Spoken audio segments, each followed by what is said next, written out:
परेशान आत्मा। हेलो दोस्तों, मैं अजय हूँ। आप लोगों के लिए एक और कहानी लेके आया हूँ जो कि एक परेशान आत्मा की है। ये कहानी एक गांव की है जिसका नाम है कोलागढ़। कोलागढ़ का जंगल बहुत भयानक है। उस जंगल में भूत प्रेतों का ज्यादा डर था। वहाँ के लोगों का मानना था कि आत्माएं भूत प्रेत होते हैं। उन्होंने भी इस बात पर तब यकीन किया जब उन्होंने ये सब अपनी आंखों से देखा। उस गांव में एक औरत थी। उसका दिमाग कुछ ठीक नहीं था। उसका पति भी एक एक्सीडेंट में मर गया था। तब से वो कुछ अजीब सी हो गई थी। कुछ लोग उसे पागल कहते थे। एक बार की बात थी कि सुबह सुबह गांव का एक आदमी जिसका नाम भोला राम था, वो शहर की और कुछ जरूरी काम से निकल पड़ा। गांव के आने जाने का एक ही रास्ता था, वो भी जंगल से गुजरता था। इसलिए लोग उसमें अंधेरे में डर के मारे नहीं जाते थे और शाम होते ही कोई जंगल की तरफ नहीं जाता था।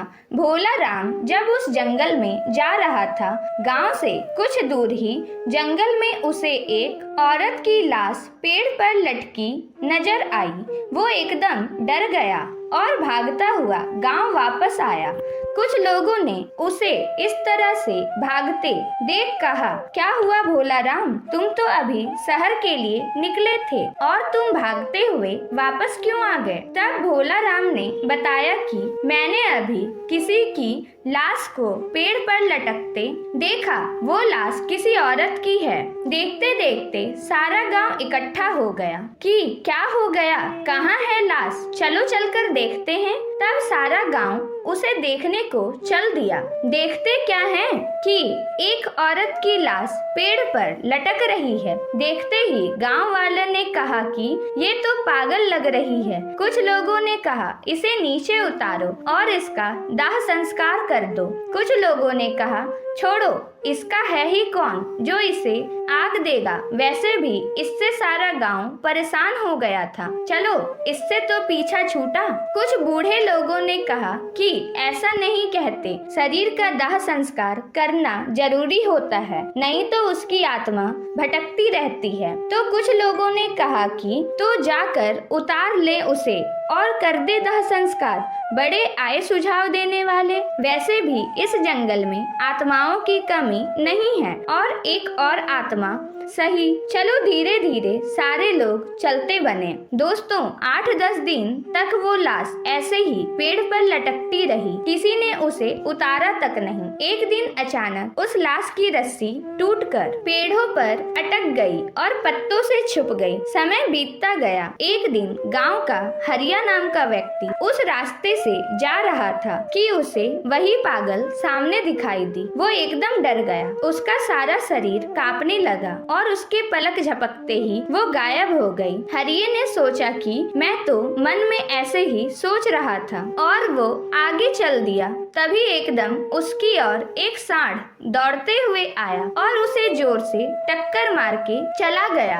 हरिया उल्टा गिरा। उसके बहुत जोर से चोट आई। उसने जैसे ही पीछे मुड़ के देखा तो कोई नहीं। उसने जैसे ही फिर आगे को देखा तो उसके आगे एक औरत खड़ी हो गई। वो एकदम डर गया और कांपने लगा। उसकी शक्ल तो ऐसी थी, एक तरफ गाल की हड्डियां और एक तरफ जला हुआ सा चेहरा, आंखें अंदर धसी हुई और नाखून बड़े बड़े। वो उसे देखकर ऐसा डरा कि वो बेहोश होके गिर पड़ा। उसकी आंखें खुली तो वो एकदम डर गया। उसने अपने आप को घने जंगलों के बीचों बीच पाया। उसके पेट में तो पानी हो गया। चारों तरफ से आवाजें आ रही थी, कहीं पत्ते में खरखर की आवाजें तो कहीं शेर के दहाड़ने की आवाजें। वो इतना डरा हुआ था कि उसे तो भागना ही नहीं आ रहा था। वो वहाँ से धीरे धीरे डरता हुआ जंगल में से भटकता हुआ बाहर आया। उसे जंगल से निकलते निकलते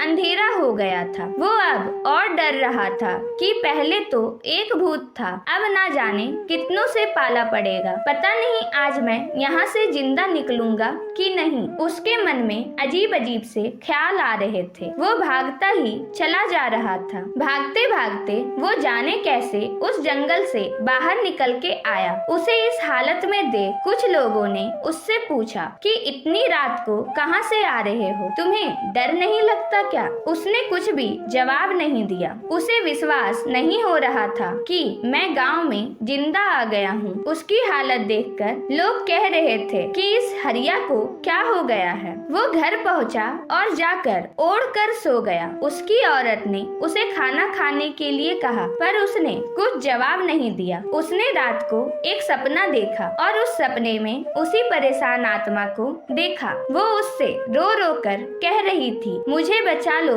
मुझे इस नरक से बचा लो, ये लोग मुझे मार डालेंगे। ऐसा सपना देखकर वो उठ खड़ा हुआ। उसका पसीना निकल आया था और वो ये सोच रहा था कि ये सब मेरे साथ क्यों हो रहा है। सुबह हो गई लेकिन हरिया नहीं जगा। तब उसकी पत्नी ने उसे जगाने के हाथ लगाया तो उसे उसके चेहरे में उसी का चेहरा दिखा। वो चिल्ला पड़ी। तब उसने कहा, क्या हुआ? तुम शाम से कुछ अजीब से डरे हुए लग रहे हो, ना शाम को खाना खाया, तुम्हें आखिर क्या हुआ है, मुझे बताओ। तब उसने सारी बात बताई। तब वो जाकर समझी कि आप तभी परेशान हो।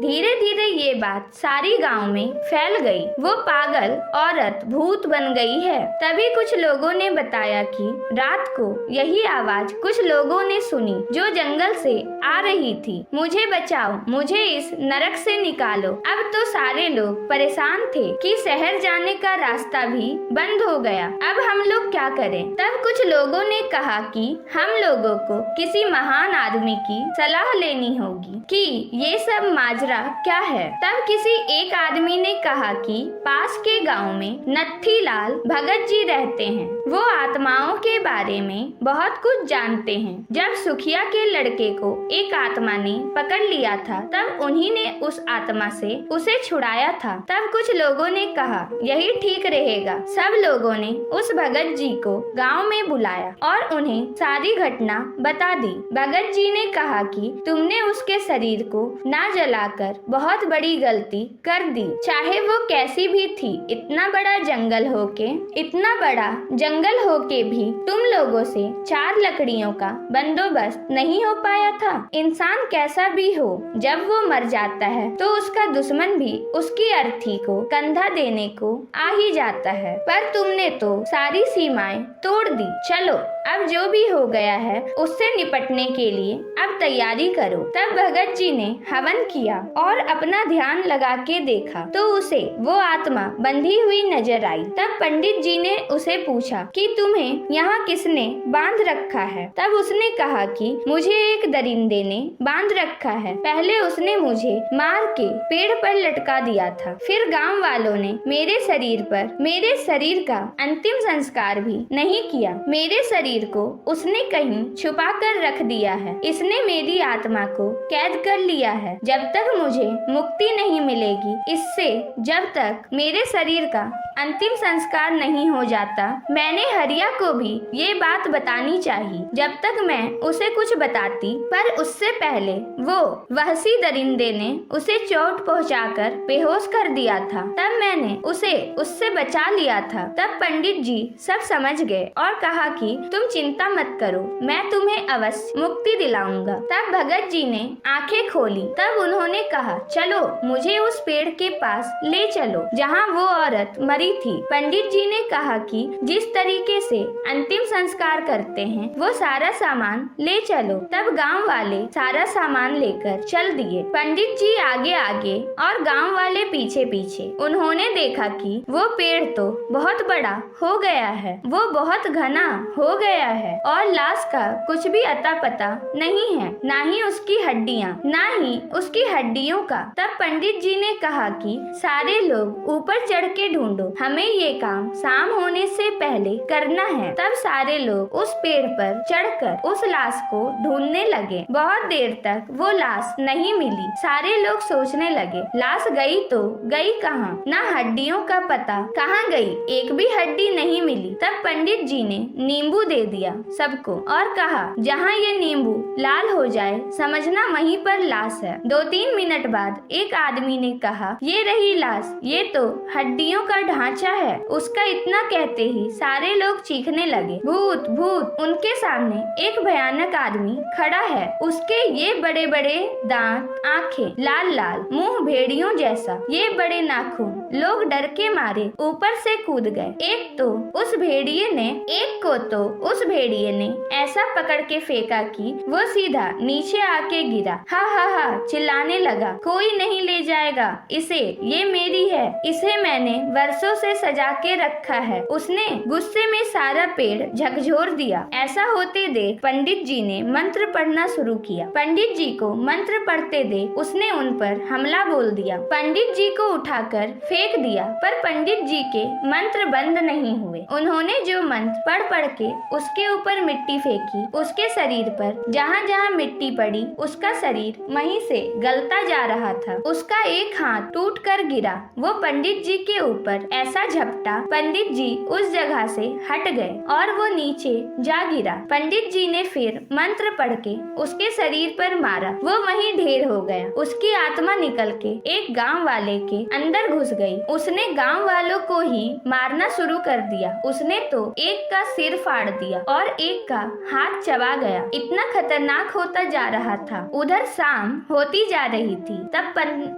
पंडित जी ने उसकी ओर रस्सी फेंकी और दूसरी ओर एक आदमी ने पकड़ के उसे एक पेड़ से बांध दिया और उसको 2-4 मंत्र पढ़ के मारे और लोगों से कहा, शाम होने वाली है, इससे पहले यहाँ और आत्माएं आए, पहले उस शव को नीचे उतारो और उसका अंतिम संस्कार कर दो। तब कुछ लोगों ने उसे उठाकर लकड़ियों पर लिटाकर आग लगा दी। वो पेड़ से बंधा हुआ चिल्लाए जा रहा था, मत जलाओ उसे, मत जलाओ उसे। देखते देखते वो हड्डियां राख में परिवर्तित हो गई। उसमें से एक ज्वाला उठती हुई बाहर आई और पंडित जी को नमस्कार किया और कहा कि अगर इसको मारना है तो उसके पहले वाले शरीर को जला दो, तब वो खुद उसके शरीर से निकल जाएगा। ऐसा कहते हुए वो आग का गोला बनकर आकाश की ओर चली गई। तब पंडित जी ने देर न करते हुए उसके शरीर को भी जला दिया। तब वो फिर चिल्लाया, मुझे मत जलाओ, मुझे मत जलाओ। तब तक आग उसके शरीर को जला चुकी और उसकी आत्मा उस गांव वाले के शरीर से निकलकर आकाश में चली गई। तब उस आदमी को रस्सी से छोड़ दिया। तब उसका शरीर होश में आया। तब सब लोग उसे लेकर गांव आए। तब सबने